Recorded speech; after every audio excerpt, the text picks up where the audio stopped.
Money is not power. Status is not power. Power is power. God will let us take as long as we want to take, because God is time. Y'all want to take 20,000? Keep acting like y'all want to keep on buying Balenciaga and Nikes? Okay, I'm going to keep on letting the police kill your kids off. Next. Focus. You gotta have that confidence, right? You gotta be like, yo, I'm fucking better than everybody. I will fucking smash everybody. Have a crippling insecurity, a fear of not being good at all, of being shit. And that fear drives.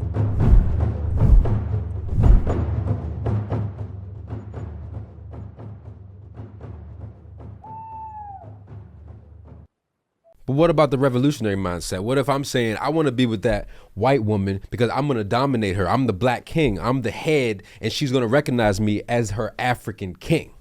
In the struggle for power between the races, an individual relationship means nothing. It's the power dynamic between the groups. So even if you dominate that one white woman, what is the sum benefit to the black community? Absolutely nothing.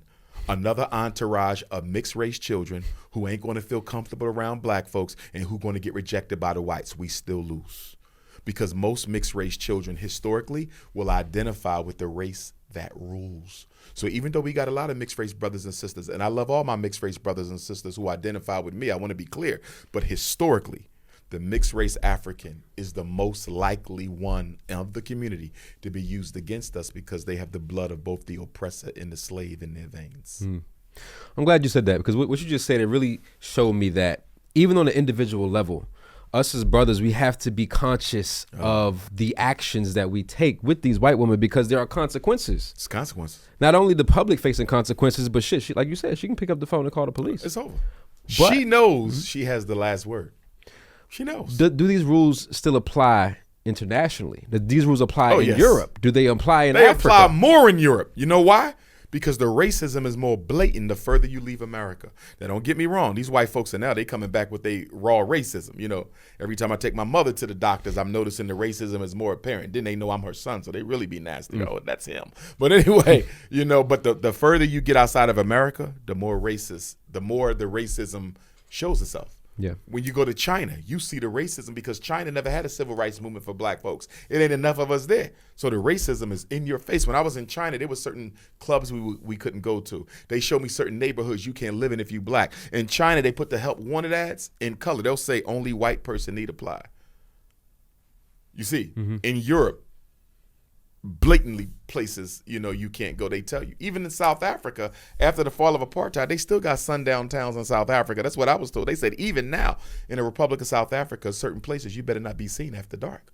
You see what I'm saying? So my point is, to your point, the further you get away from this American illusion, the more you see this planet is ruled by racism.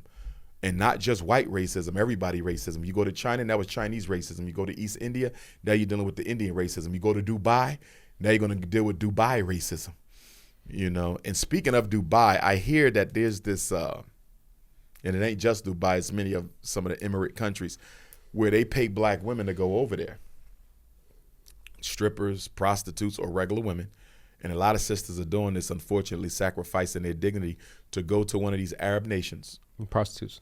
Where they, but not only prostitute, where these men, the rich and the wealthy Arabs, do all kinds of sick, heinous sexual acts with these women, even to the point of defecating on their face, and pay them like $75,000 US, and women are doing it. Yeah.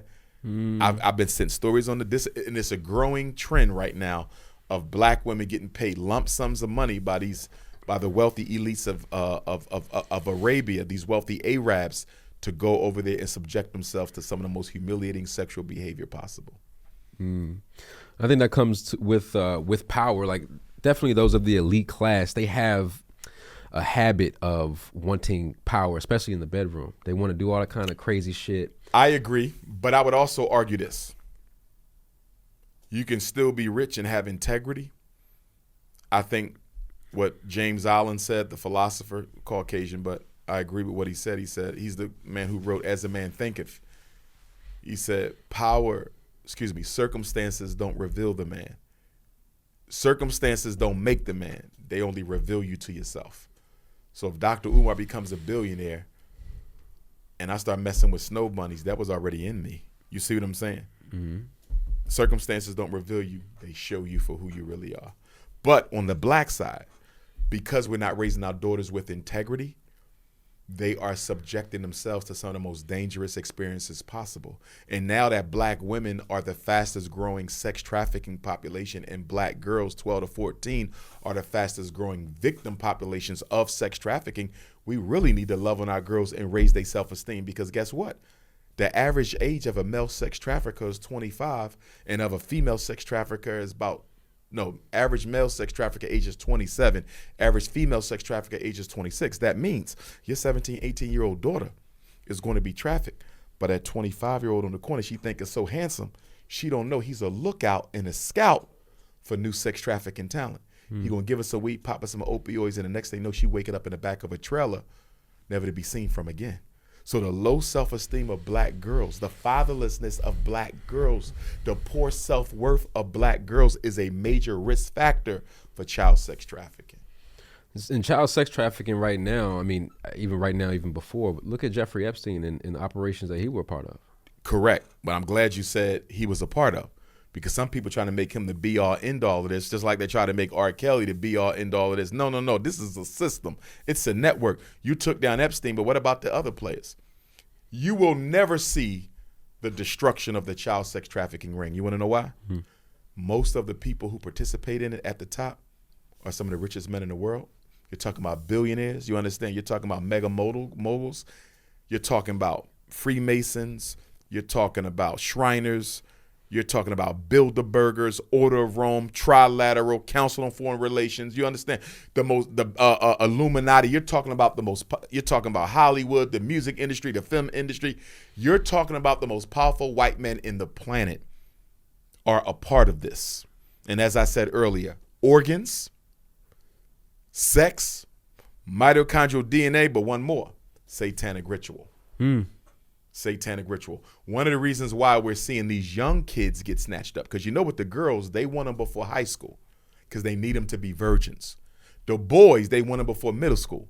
They need them to be virgins. So why do they need them to be virgins? Because they believe in satanic circles that if you sodomize a virgin boy, if you sodomize or sexualize a virgin girl, it helps you live longer. These rich men never want to die because this is their heaven. You follow me? If I'm a billionaire, this is my heaven. So how do I live as much of this as possible? Sodomize the boys, rape the girls, and then they often sacrifice the abused child and they drink their brain syrup, the brain liquid. Adrenochrome? Probably, but they believe that that brain fluid from the virgin has a spiritual energy in it that perpetuates the length of your life. So it's not going anywhere because too many people, the courts are involved, child protectors. Why do you think a certain amount of black kids go missing every year? Every single year? Almost the same amount? When you go to Walmart, you see a whole wall full of black faces. Yeah. How can it be the same amount all the time? And why does the child and family service system turn our kids away once they turn like 16? They let them out on the street. No money, no job, no home. What is she supposed to do at 16? No job, no money, no home, no family. And you know she been getting sexually abused in here. She know this the only way she guaranteed to make money. If you put her on the street, you know what you're doing? You're telling her to go sell her body. And guess what? Right before you put her on the street, you call the lookout and say, here she come right now. You feel me? He pull up, here go $5,000. Get in this car. You know what we gonna do? $5,000. But guess what? Once he get her, he never let her go. Do you know how much a black girl is worth on the child sex market right now? Do you know? Yes, $250,000 a year per girl. Virgin girl, $250K. You know what that means? 4 girls, you're a millionaire. Now, why has sex trafficking increased post-COVID? You know why? Because of CIA, FBI oversight. The drug traffic is drying up, the drug trade. So guess what most of the drug dealers did? Black ones too. They gave up dope for selling bodies. And guess what? It's much safer, less work, much more evasive. It's much more clandestine. And do you know why they go for the black children? 2 reasons why they go for the black children over the white children. Why do you think they want the black girls more than the white girls? Strong genes. That's part of it. Because the darker the skin, of any mammal, the more spiritual essence it has. Even in Africa, when they go hunting, in many nations, they take black dogs, they take black snakes, they take black birds. Even in the animal kingdom, the black animals have stronger spiritual instinct. They said they could take a snake out there, and by the way the snake will crawl or stand up, it lets you know whether or not a goat is coming, a deer is coming. They say the black animals are always the best hunting companions to have. Same thing with us. Haitian Revolution, what did they sacrifice? Black pig. Nat Turner Revolution, what did they sacrifice? Black pig. Because the black animals have the strongest melanin, greater connection to spirit. Same thing with us. If you're going to sodomize a child for their spiritual essence, who better than the original people? You see that? So they want the black ones because of our spiritual ashe. They feel that it's stronger, which it is. And for what they do in that satanic world, it gives them a greater shot of what they're looking for in order to hang on this planet longer. So with that being said, I mean, if these people who are in power, they're definitely a part of satanic rituals. Many of them are. So that means, because even when you do Skull and Bones, Yeah. What's the other one? Harvard, one is Skull and Bones and the other is, not Freemasons. what is it? The Yale. Skull and Bones is Yale, or is Harvard Skull and Bones? One of them is Skull and Bones and one is, I'm forgetting. Either way, they all have rituals. All of them have rituals. And in order to get in, you got to go through that ritual. But doesn't that mean that if they believe in Satan, then that means they believe in God as well? So that means of course. they're actively choosing that path. Absolutely. They believe in God, but they believe that Satan will keep me king on this earth. So then you say, when you die, you're going to know you're going to go to hell. I'll deal with that when I get there. In the meantime, I'm loving this. And that's why our brothers and sisters in the entertainment industry, before they crack a certain pay scale, they have to engage in some sort of a sexual ritual. You know why?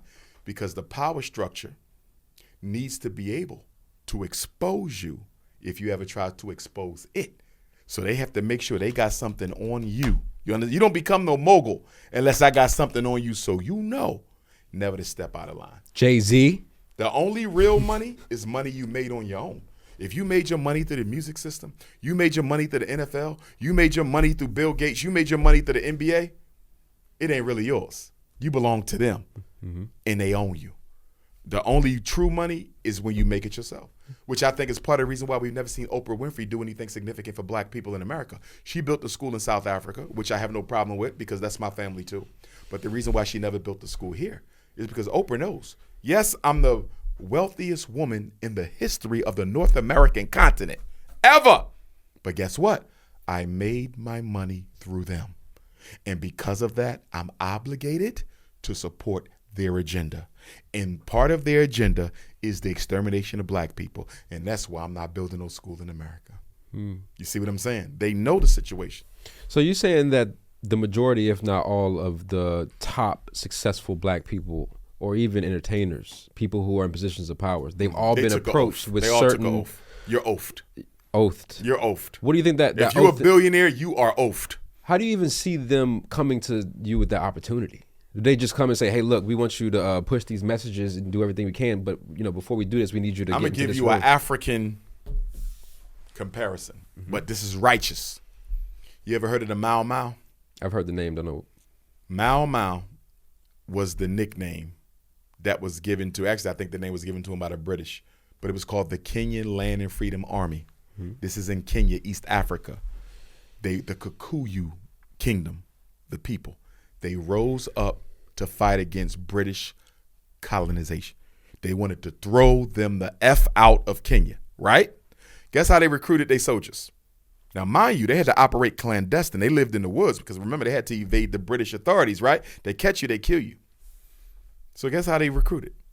I will bring you, let's say I'm one of the Mau Mau recruiters. I bring you to a meeting. You don't know where you're going. I want you to come to this meeting. Come check this out. We doing something good for the community, which they were, because they ended the colonization. You come to the meeting. This is the Kenyan Land and Freedom Army. We are committed to the liberation and independence of Kenya. We're going to kill every Caucasian we can find. Do you want to join? No, I don't really think this is for me. Okay. You've seen all of our faces. You know who we are. You know where we are. We're going to ask you this question one more time. Do you want to join? You see how this goes? If you say no, you don't leave here alive. And then they say, who of you new recruits, and I'm kind of paraphrasing, but who of you new recruits are willing to die for the revolution, for the freedom of Kenya? Raise your hand. Everybody hand go up. Put your hands down. How many of you are willing to kill for the freedom of Kenya? Only a few hands went up. So guess what? Every hand that said is willing to kill, they get a knife and a gun. Kill the one whose hand didn't go up. Because we can't afford no sellouts in this mission. You see how that went? That's how they get you in the Illuminati. When they make the offer, you're already in too deep. You don't get the offer until they know you can't walk out the door. You see how this goes? They don't step to you until they know you can't walk out the door. It's an offer you can't refuse, just like the mob. Andrew Tate on his emergency meeting podcast, he actually said that he was approached. I don't know how he was approached. I don't know if he went into details, but he said he was approached and he was offered $50 million to sell his soul, was his words. I can see it.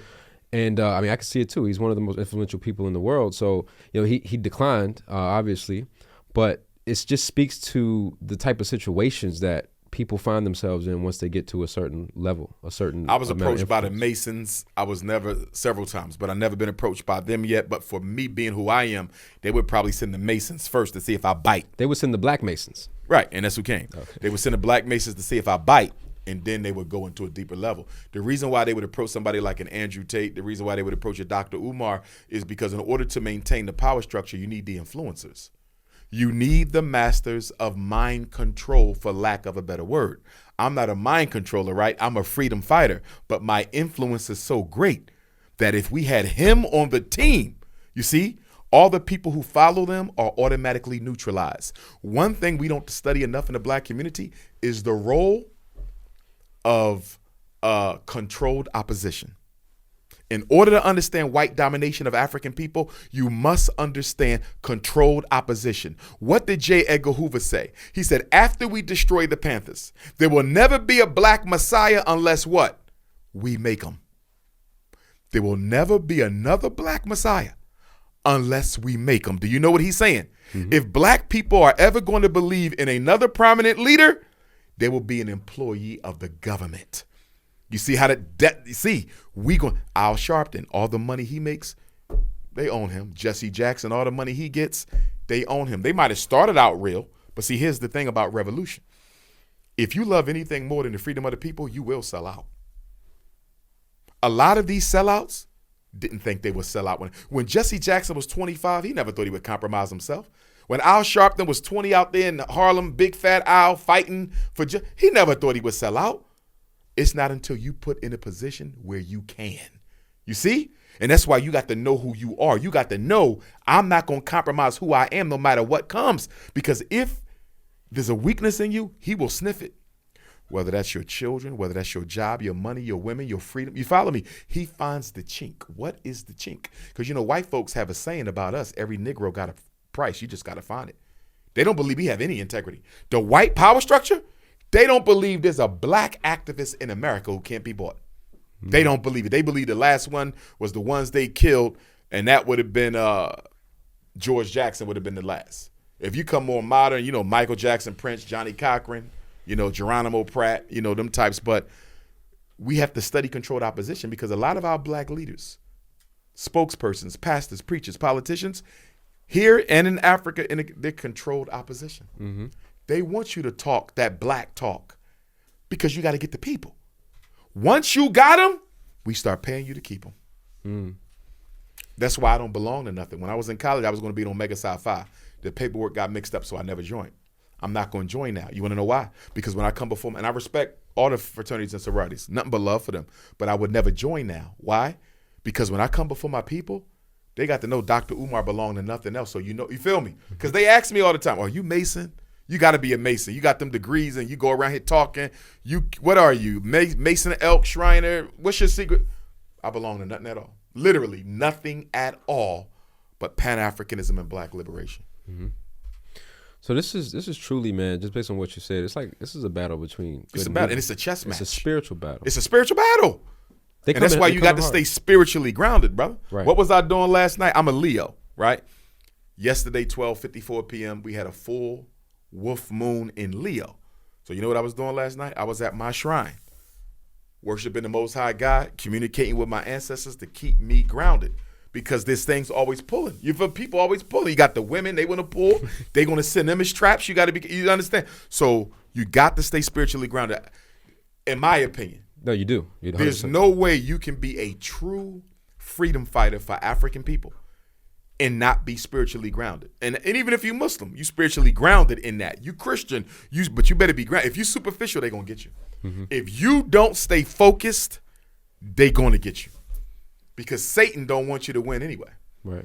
I had a divination done. So in traditional African spirituality, we get divinations from the priests to help us see, whether we're walking our path or not. And you know what the Babalawo told me?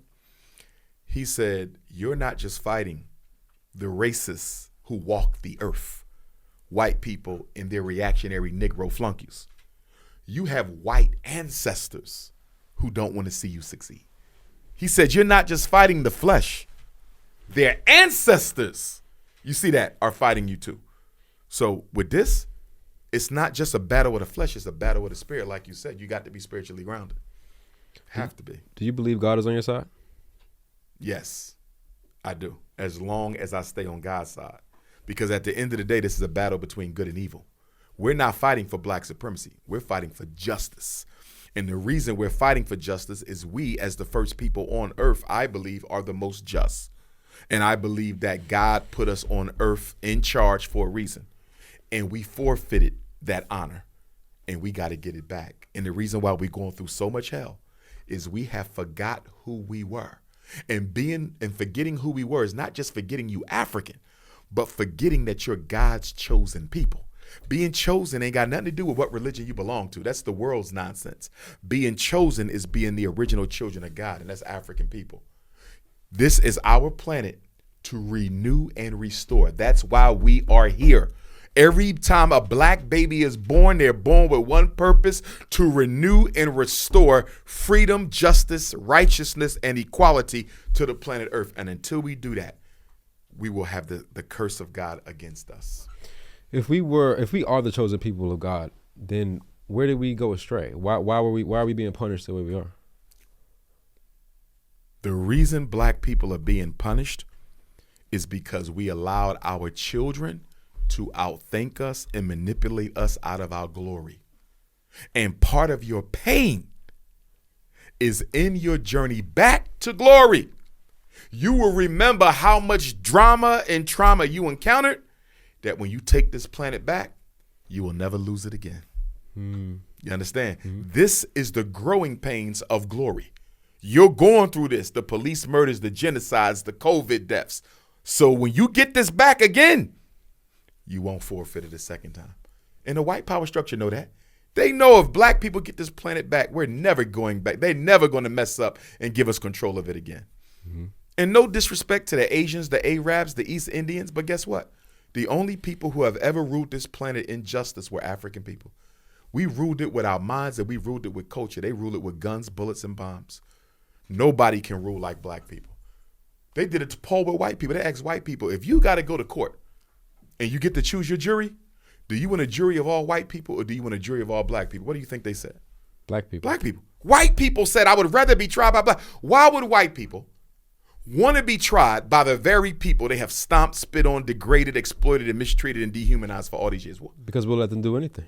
No. It's because they know in the final analysis, we are fair people. You see what I'm saying? We are fair people. To go through what we went through and harbor no hate, that's spiritual strength. Now, here's where we go wrong. We shouldn't harbor the hate, but you don't forget the memory of it either. We go too far in this thing where we not only not harbor the hate, which is good because hate to kill, but you're not supposed to forget what you've been through because you repeat it. We keep going through it over and over again because we want to keep on forgetting what they've done as if they changed and they haven't. So you said black people will one day return to the top. Oh, absolutely. It's in the stars. What do you, How many more eons got to go by before we go back? Because guess what? God will let us take as long as we want to take because God is time. Y'all want to take 20,000? Keep acting up. Y'all want to keep on buying Balenciaga and Nikes? Okay, I'm going to keep on letting the police kill your kids off. Next. You feel me? God is no respecter of person. My law is my law. Y'all have violated, now take it back. What you praying to me for? You got everything down there. What you looking up here for? We could, Lord, get out of my face.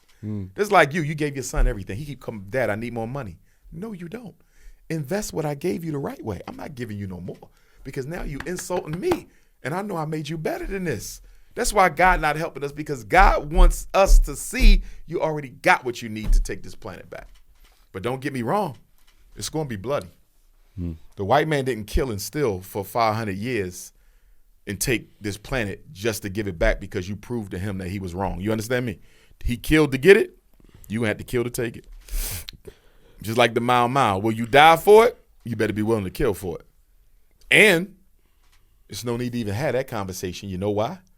Because most black people, if we went to war right now to reclaim the planet, most members of our race would line up with the white power structure. Some of them already you are. feel me?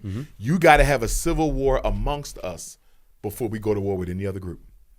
Because most of us have such a low esteem of our own people, they assume we will lose. They're going to ride with the Caucasians. You see how they do when I just talk about the Snow Bunny crisis. You see, I said Eminem, should not be considered to go to hip hop. I didn't disrespect him. He wasn't the subject. He was just the object, the example. But no non-African should be considered the greatest ever to do any aspect of our art because that's ours. It ain't about Eminem. I ain't got no problem with Eminem. He's talented, but you can't be no goat and no black cultural product. Look at all the Negroes who went to war against me for Eminem. He ain't had to say nothing. All the gatekeepers came. You see? And then we just talking about hip hop, or we just talking about interracial dating. You're talking about survival of the race. You know how many Negroes going to go and line up with the white man? When Colin Kaepernick took a knee, look at all the Negroes who lined up with the government against Colin Kaepernick, who was protesting police genocide. Man still ain't got a job in the NFL yet. So this is where we at, man. And we got to get serious with it. We got to get serious with it. Because even when the college students, right? I love the love I get. But one day I got to sit them down and say, listen, y'all, this ain't all about the clicks and the views and the photos. Y'all need to understand this is going to be a war for our survival. And one day you all might have to play a part in this. You better get ready because it's not no game. People die in this thing. And that's another thing. We're the only people who've got freedom without fighting the government that enslaved them. We fought with the government against the Confederacy. We never fought the U.S. government for our freedom. You see that? That puts us in a very peculiar situation. And it also explains a lot why we are so ignored and overlooked by the government, because they know we have a psychological homelessness problem. And Black America's psychological homelessness problem is that we don't want to be African. And we can never truly be American because we were never intended to be citizens of this country by the framers of the Constitution. We know that. And that's why we go out of our way to act like American all the time, because we're compensating for what we're not. That's why you see Negroes with red, white, and blue on 4th of July running up and down the street. Why are you going out of your way with this 4th of July? Don't you know you were still a slave on July 4th, 1776? But because of the psychological homelessness, I have to convince myself that I'm American by drowning myself in all this American propaganda and merchandise. And that's another reason why we're never going to get human rights justice. Because in order to get human rights justice, you can't be a citizen of a country. You see that? You could be a refugee, you could be a nation within a nation, but if you identify with the red, white, and blue American flag and consider yourself an American subject, international court cannot hear you. International court can only hear you if you consider yourself a separate nation under siege. As long as we say we are citizens, you have no recourse in world court. So that's why Palestine is a topic in the ICJ right now. Absolutely, because they are a nation state being oppressed by another. So they must be heard, because world court is all about what? The relationship between nations, not citizens and their country. You see that? Nations. We refuse to recognize ourselves as a separate nation from the U.S. body politic. How would we even do that? What about the Nation of Islam? It's a nation. Well, that's just the name of the organization, okay, right? And it's religious. It's not geopolitical, right? We would have to come together, decide that we are going to do, we would in essence have to do exactly what the Confederacy does, opt out. those of us who make up this body of American Africans, we shall henceforth and forever be known as boom. We choose the name, right? We are not Americans. We're giving up our citizenship. And then we go to the UN. But the problem is, most black people would be paranoid if you told them you got to give up your citizenship in order to get human rights justice from this country. And you know what's funny? If you look at the UN Charter for Human Rights, for refugees, for groups that's been targeted for genocide, they have more rights than you ever have as a U.S. citizen. We would be more protected if we were not citizens, you feel me, than if we were. That's why America got to be careful how they deal with the migrants in this country, because they're not U.S. nationals. There's a code of conduct with people who are not citizens of your country that you have to uphold on an international level. That's what we need. That's the protection we need. But we so psychologically homeless and neurotic about that red, white, and blue flag that we don't think we can exist without it. And that's our situation. And the government knows black people feel like it's a privilege to be an American.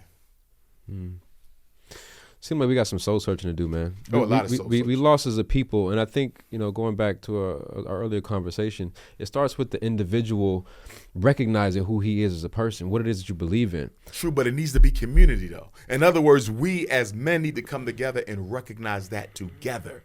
We have to go back to the plebiscite. We need to go back, to the community. It can't be individual. It got to be small group. Well, it starts with one person to do the inspiring. It has to start. But not necessarily. The group in African culture, the family is the smallest unit of existence. In many African societies, there's no word for the individual.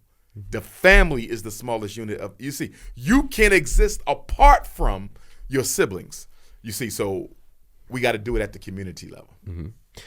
I saw a video of you recently saying that you only focusing on black issues before any other race. Yes. Why is that? Because our group are the most maligned, we're the most ignored. Historically, we've been the most oppressed, and nobody speaks for black people. We speak for everybody, diluting our power and diluting the focus. You see, I want to speak for my people because my people never gets enough attention. It's not racism against nobody else. I want justice for the Ukrainian people. I want justice for the Palestinians. I want justice for every group that's being oppressed. But guess what? My people never get the attention shown on their issues like other groups do. And so I'm going to be one person who marries myself, commits myself to only focusing on African issues. Are people upset with you because you're not taking or advocating for the Palestinians? Of course they are. First of all, non-African groups expect us to fight for them because we always do. People can always take us for granted because we're always championing someone else's cause besides our own. So yes, they do. Right? But at the same token, I just reiterate my position. I want what's best for you. But to waste a minute helping you means that I'm taking a minute from my own people. How am I going to focus on Palestine? Look what's been going on in Haiti. Way worse than Palestine, but we just going to forget about Haiti and run to Palestine? What about the Ethiopian situation? We just going to ignore that? The Somali situation. Look at the Congolese situation. Haiti and Congo are the two greatest humanitarian crises in the world. They get almost no attention, but Palestine does. I hope Palestine get justice.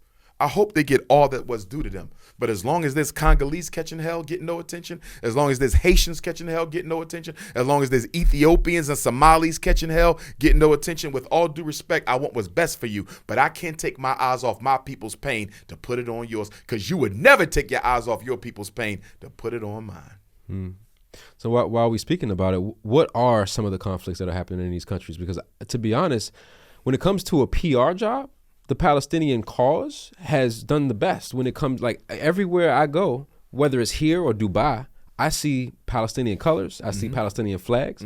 I never hear about what's happening in Congo. Because it's way worse and they don't have any infrastructure. At least the Palestinians, through their Arab neighbors and extended family, they do have an infrastructure to get the word out. Like Al Jazeera, which I believe is an Arab-controlled network, they can get that out. We tend not to have that. And when we do have it, it's owned by black bourgeoisies who don't want to scratch the power structure the wrong way.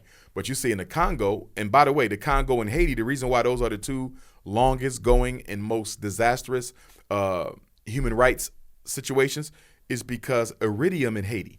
Iridium is a mineral you need for atomic weaponry. It's a mineral that's so strong it doesn't melt under the hottest temperature. So America doesn't want Haiti selling their iridium to anybody else in the world. That's why they keep Haiti backwards, because Haiti is one of the top producers of iridium on the planet. And for the Congo, it goes without saying, the Congo has the purest cobalt in the world. Coltan. Okay, coltan is a mineral that they make from titanium and cobalt, I believe, but it's a very precious mineral that you need for every electromagnetic device. You need it for the cell phone, the helicopter, the walkie-talkie, the radio. There would be no technological age without that coltan. Guess who has the purest coltan? Congo. They also got diamonds. They got gold. They got oil. The Congo is the richest piece of land on the face of the earth per capita. It's the real Wakanda.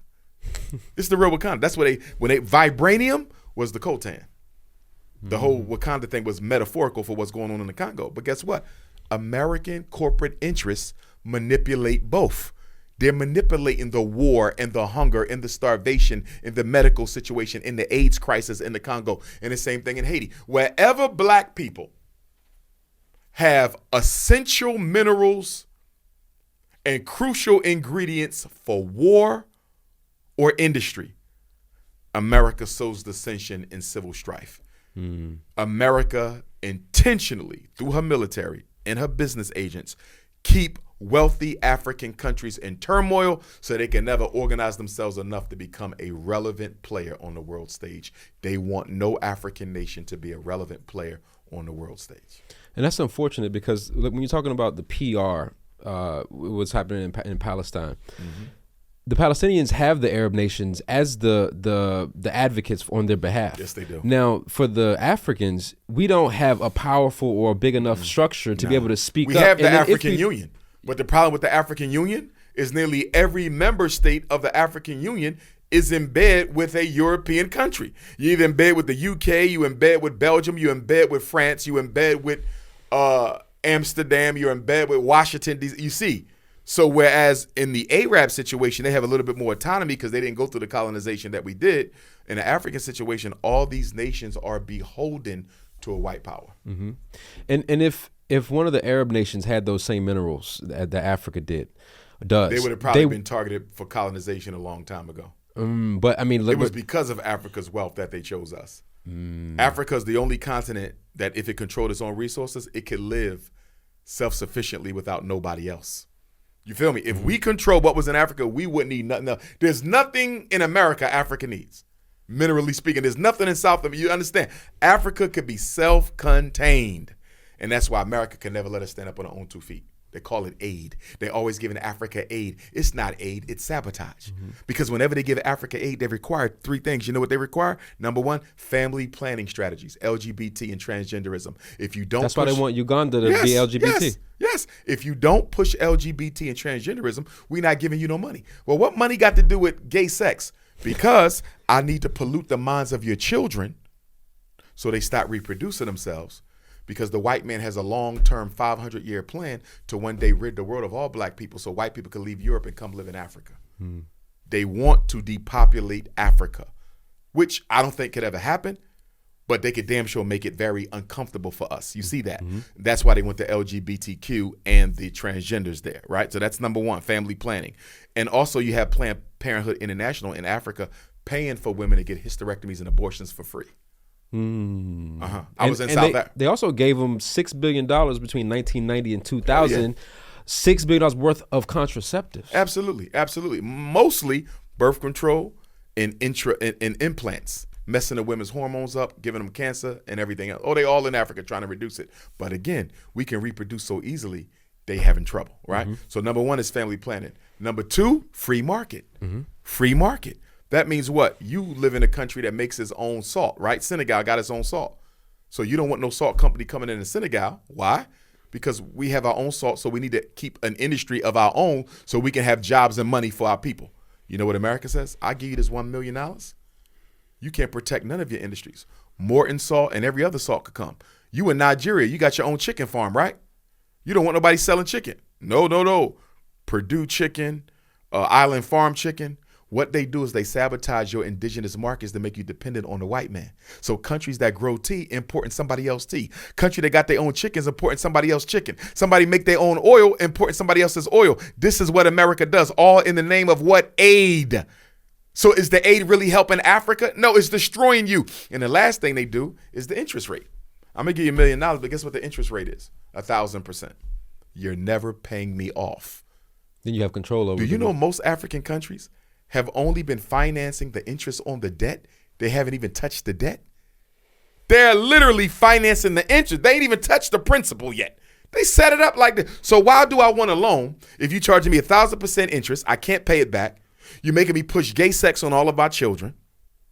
I can't protect any of my indigenous markets, which means I'm going to be importing your crap when I should be making my own. How is that helping us? And that's why the more aid Africa gets, the worse off Africa becomes. What they say, give a man a fish, you eat for a day. Teach a man a fish, you eat for a lifetime. They giving Africa a fish. They're not teaching them how. That's powerful. And brother. Africa don't even need to be taught. They just need to be left the hell alone to do for themselves. The white man will not leave Africa alone to do for herself, because white supremacy depends on a subservient Africa. As Africa stands, white power structure fall. That's why they killed Gaddafi, because Gaddafi was going to work with the sub-Saharan African presidents to create a Central African bank backed by the wealth of Africa. Do you know how wealthy an African currency would be, backed by the resources of the richest continent on earth? It would take all the power from the U.S. It would take the power from the world. That's why Gaddafi had to die. Why you ain't seen another African leader come forward to try to pick up where he left off? They're afraid of assassination. Well, what about the leader of Burkina Faso? Ibrahim Traore. I think he's probably the greatest Pan-Africanist alive right now, because he's doing the work, not just talking. I wish him well. I hope one day I can meet him. I hope he's sincere. I believe he is. And it's not just him. You also got the other presidents right around in that area. Niger. Who else you got? Burkina Faso, Niger, Kwame